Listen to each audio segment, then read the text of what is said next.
À l'époque, le club Astro n'avait pas encore d'observatoire, mais on essayait de se faire connaître, puis d'intéresser les gens à l'astronomie. Et la première manifestation à laquelle on a participé, c'était les 24 heures des neiges. À l'époque, ça s'appelait comme ça, 24 heures des neiges à Mont-Benoît, en février 90. Il faisait un temps à peu près aussi mauvais qu'aujourd'hui, je me souviens. Et donc, on avait amené différents panneaux pour donner différentes explications. Donc c'était notre première sortie du club, et depuis cette date, ça n'a jamais cessé pendant 30 ans d'aller à droite et à gauche. Donc ensuite, évidemment tout de suite au sein du club, on s'est dit il faudrait construire un observatoire. Donc on a mis en projet cet observatoire, et il fallait donc choisir un endroit idéal pour être loin de la pollution lumineuse, être un petit peu tranquille, et puis avoir un site accessible toute l'année, même avec la neige. Donc notamment, c'est à partir de ce moment-là que Robert est venu prospecter, comme il connaissait, déjà beaucoup d'observations individuellement, donc il savait les points propices pour ne pas être gêné. Donc il a fait un petit peu le tour du secteur, notamment avec monsieur le maire de l'époque, qui était monsieur Roussel, qui nous fait l'honneur d'être là aujourd'hui. Et donc, à notre grande joie, monsieur Roussel, qui était maire, et son conseil municipal, ont été d'accord pour prolonger les recherches et pour s'installer sur la commune d'Autilly. Donc, on était évidemment très satisfaits de voir qu'ils acceptaient. Et à partir de là, donc, il a fallu déjà obtenir le permis de construire, et puis creuser, couler du béton, ensuite monter des murs qui sont des murs circulaires, donc ça c'est pas facile. Et là notamment c'est Marcel Lépeul, le roi du bricolage, qui avait trouvé un système d'équerre pivotant, donc sur le mât central, il y a une grande équerre qui était attachée, et donc il nous traçait le cercle au fur et à mesure que l'on montait, pour que les plots évidemment soient bien correctement posés. Et la particularité de la chose, c'est que les plots, ou les aglos, les plotés comme vous voulez, ils venaient de Suisse, parce qu'ils font 40 cm de long, et donc c'est plus facile de prendre un virage avec un plot de 40 qu'avec un plot de 50. Là vous avez le petit hockey là, c'est Pierre Baudot, on l'a vu tout à l'heure. Et après, une fois les murs faits, il fallait faire la coupole.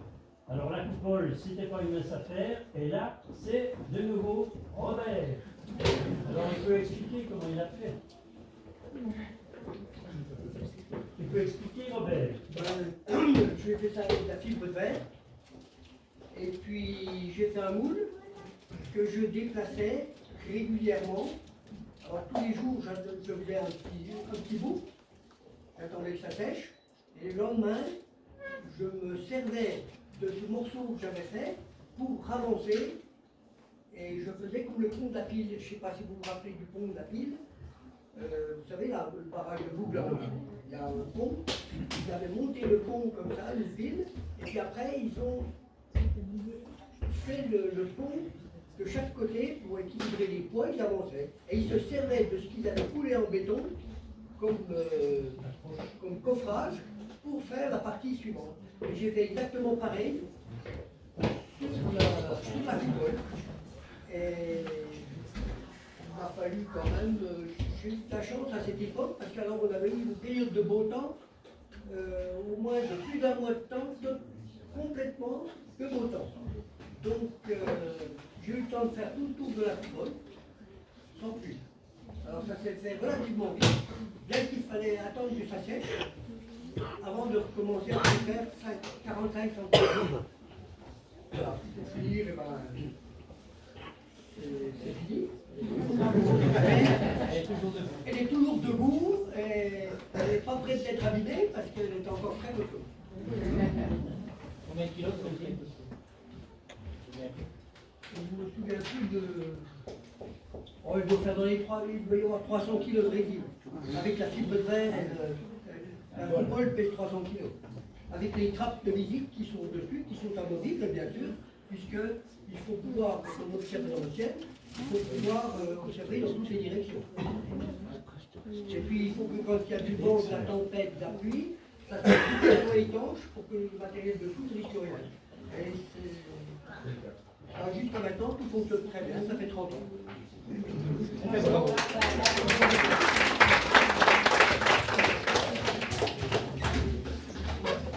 Alors donc enfin l'observatoire était terminé, il a fallu 2 ans à peu près pour arriver à la date d'inauguration en 1993.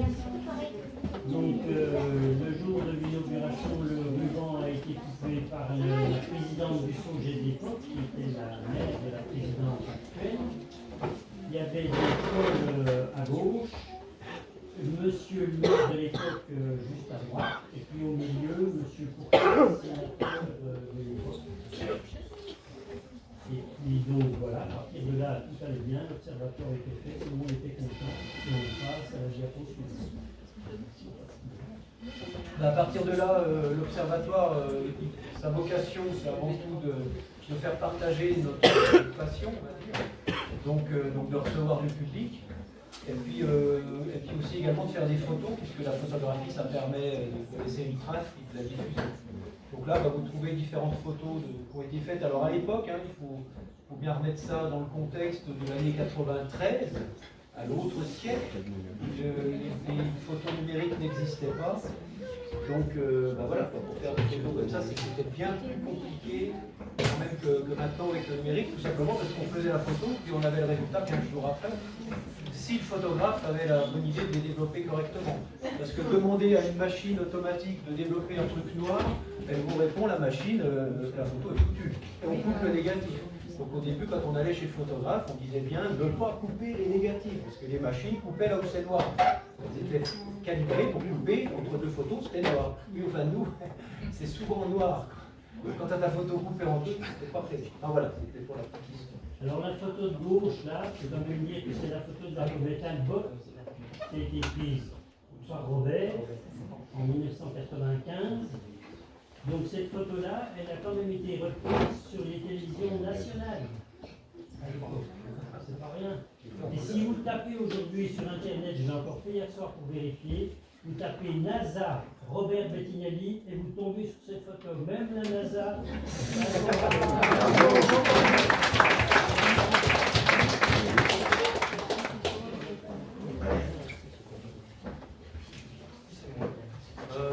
Très rapidement, l'observatoire est ouvert au public et donc depuis le début des animations, on a fait toute les nuits des étoiles. Cette année, ce sera la 30e édition.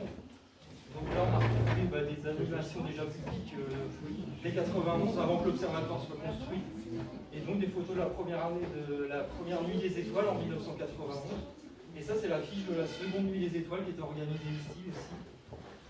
Donc on a fait toutes les éditions des Nuits des Étoiles et cette année on fêtera la 30e édition au mois d'août.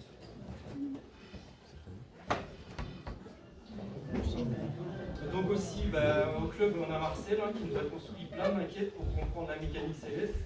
La mécanique céleste c'est tout compliqué, ça part dans tous les sens et Marcel il a réussi à nous faire comprendre plein de choses avec des petites maquettes toutes simples.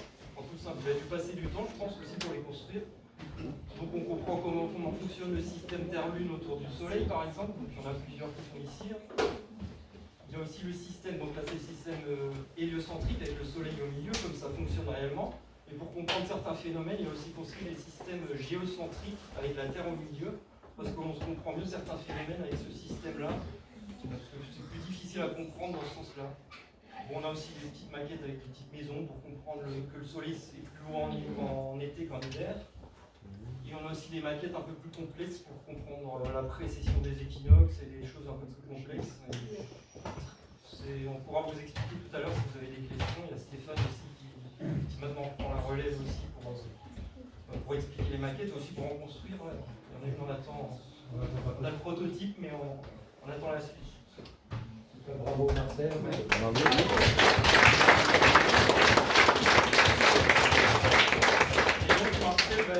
Grâce à lui, je me suis mis à comprendre la mécanique céleste et ensuite j'ai commencé à expliquer aux gens.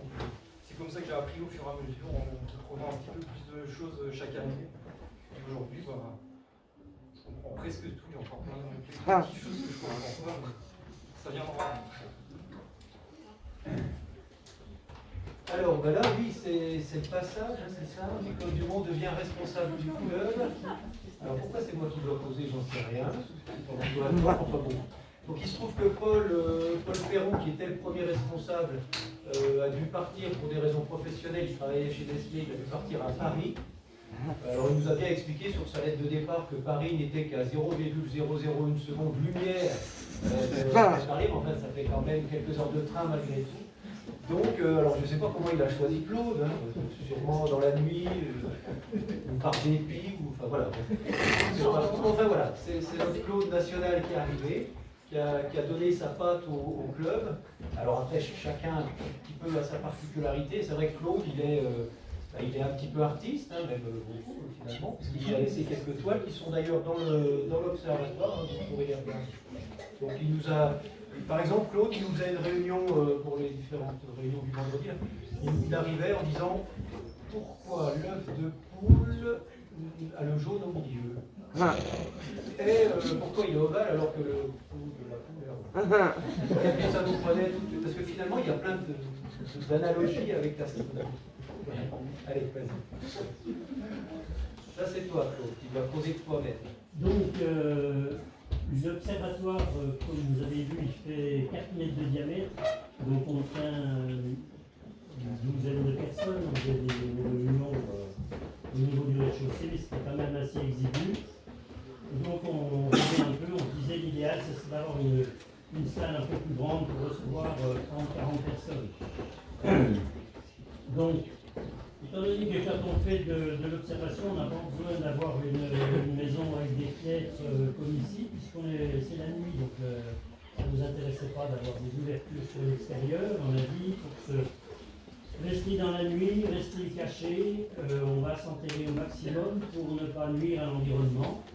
Et donc l'idée est venue de construire un tunnel, ce qui n'a pas été une chose facile, parce que déjà on a commencé le tunnel quand les premières neiges arrivaient, il gelait, il faisait très froid. Les tôles, certaines font 80 kg. Donc heureusement, on a eu affaire à un bénévole d'Autrive qui est venu avec son tracteur, que vous voyez à gauche là. Il nous a aidé à monter la dernière tôle pour fermer la boucle, sinon on n'y serait jamais arrivé. C'est Fabrice. Fabrice, voilà, cherchez le prénom d'Ornier, Fabrice. En fait, ce que vous dites, je voulais vous le dire. Alors bon, Donc il nous a sorti d'un mauvais pas. Et puis donc pour monter l'ensemble de la carcasse, il y avait quand même 3000 boulons, comme vous voyez sur la photo, à serrer au minimum 2 à 3 fois. Il fallait déjà assembler, bloquer, resserrer, etc. Bon, pour finir, on est arrivé quand même. Et puis on est presque en phase finale. Donc quand même, on commence en 2004, on finit en 2006. On est quand même meilleur que ceux qui font les centrales nucléaires actuellement en 10 ans de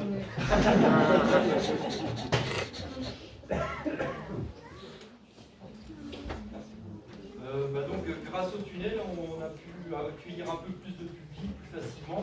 Parce que avant, je me rappelle, au début que je suis arrivé au club, c'était il y a 18 ans déjà.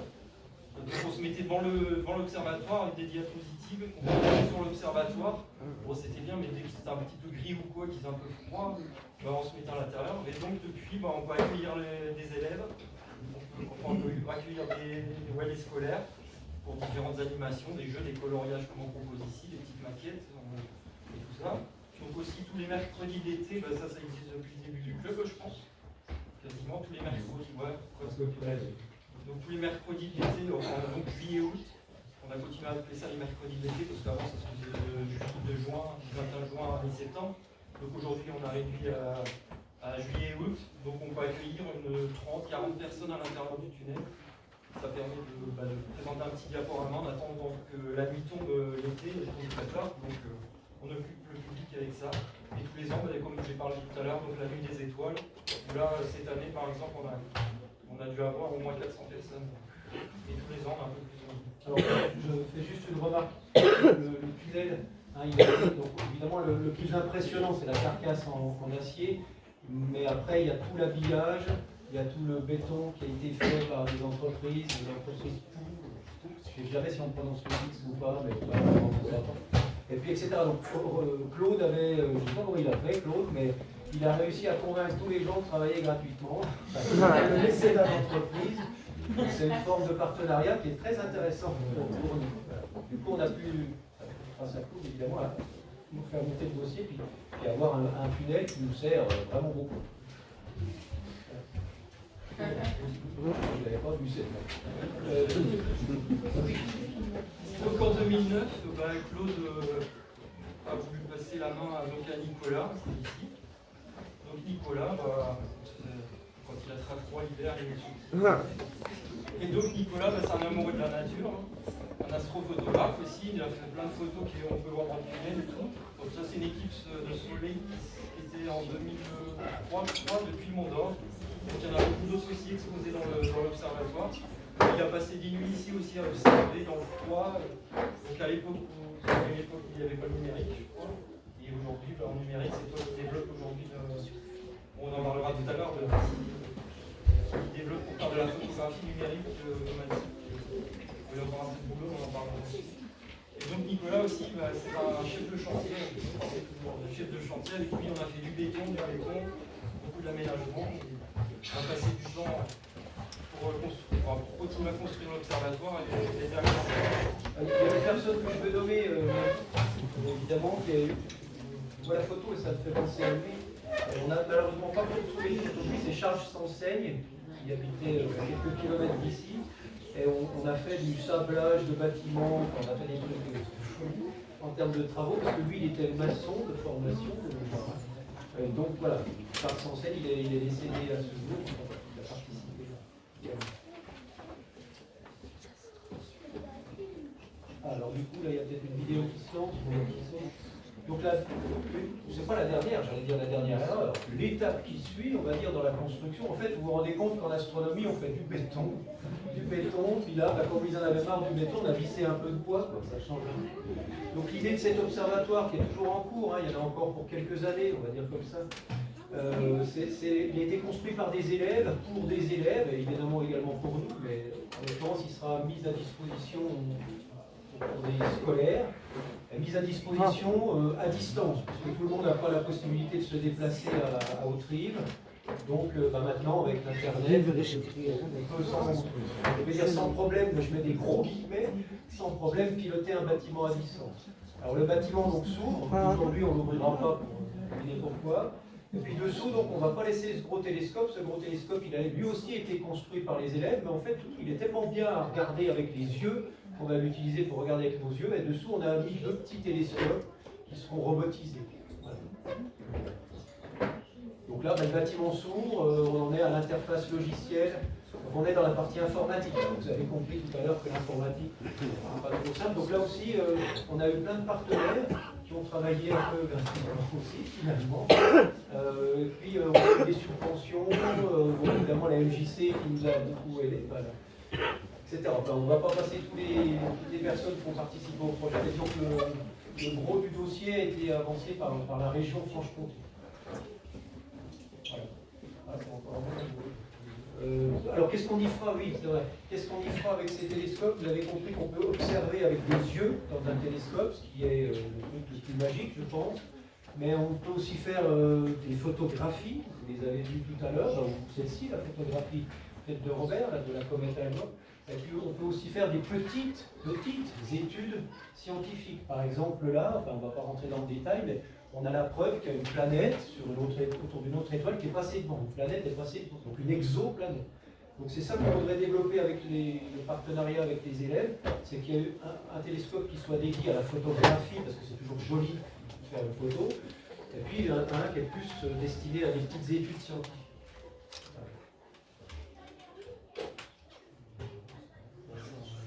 Voilà, donc c'était prévu qu'on se connecte à ce moment-là avec Pierre, mais comme on avait du retard, on a préféré le faire tout de suite. Donc voilà, il est dans l'observatoire je crois qu'il était dans le sud de la France, à Nice. Et on le voit sur la droite, je vous l'ai montré tout à l'heure. Voilà. Pierre, quand il avait quelques 16-18 ans, là, je vais le voir.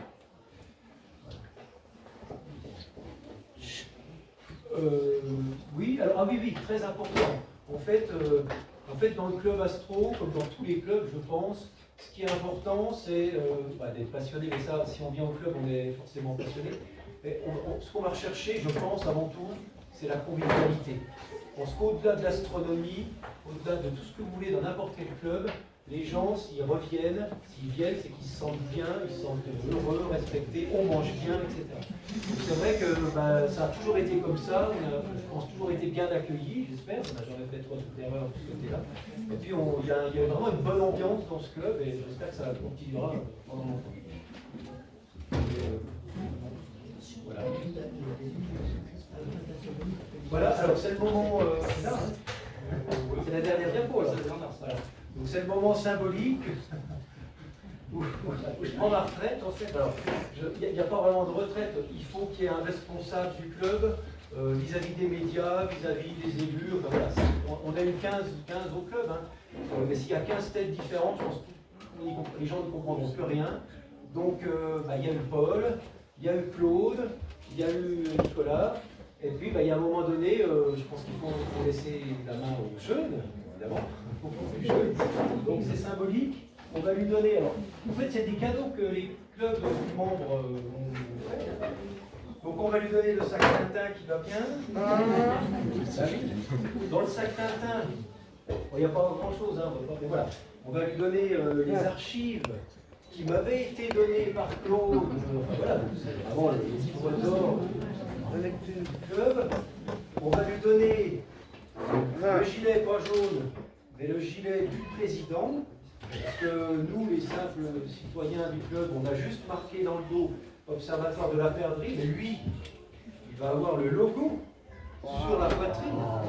Quand même, ça pose son nom.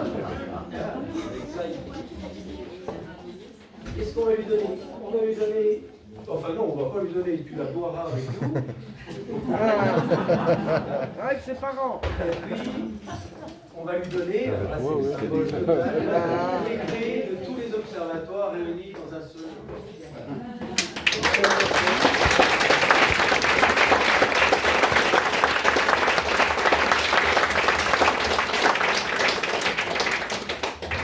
Voilà, donc vous nous avez dit qu'on tiendrait une demi-heure.